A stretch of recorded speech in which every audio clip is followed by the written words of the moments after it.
देवराज news, जनतेचा आवाज जनतेसाठी। देवराज न्यूजला सबस्क्राईब करा आणि बेल आयकॉनवर क्लिक करा। नाशिक जिल्ह्यातील मनमाड येथे शिवसेना पक्षाच्या वतीने आयोजित केलेल्या विराट मेळाव्यात बोलताना मनमाड नांदगाव नगरपरिषदेच्या नगराध्यक्षपदाच्या निवडणुकीत शिवसेनेच्या उमेदवारांना प्रचंड बहुमतानं विजयी करावे असे आवाहन केले। मी इथे प्रचाराला आलो आणि तुम्ही थेट गुलाल उधळलात, कारण प्रचाराचा नारळ फुटण्यापूर्वीच 7 नगरसेवक नगरपरिषदेच्या सभागृहात दाखल झाले आहेत। भारतीय जनता पक्ष आणि RPI यांची साथ आपल्याला मिळाली असल्यानं मनमाड आणि नांदगाव या दोन्ही नगरपरिषदेमध्ये आपल्याला विजयाचा भगवा फडकवायचा असल्याचे याप्रसंगी सांगितले। तसेच मनमाडमधील शिवसेनेचे नगराध्यक्षपदाचे उमेदवार योगेश पाटील आणि नांदगावमध्ये शिवसेनेचे सागर हिरे उभे असून त्यांनाच प्रचंड बहुमतानं विजयी करावे असे आवाहन जनतेला केले।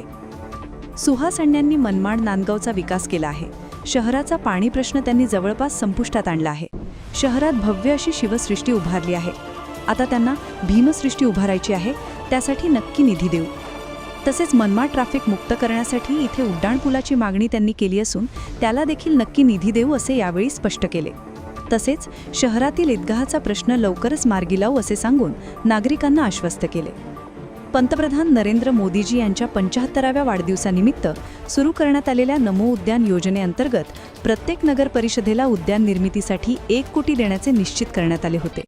त्यानुसार मनमाडमध्ये लवकरात लवकर सुंदर उद्यान उभे करण्यासाठी प्रस्ताव पाठवावा असे याप्रसंगी सांगितले।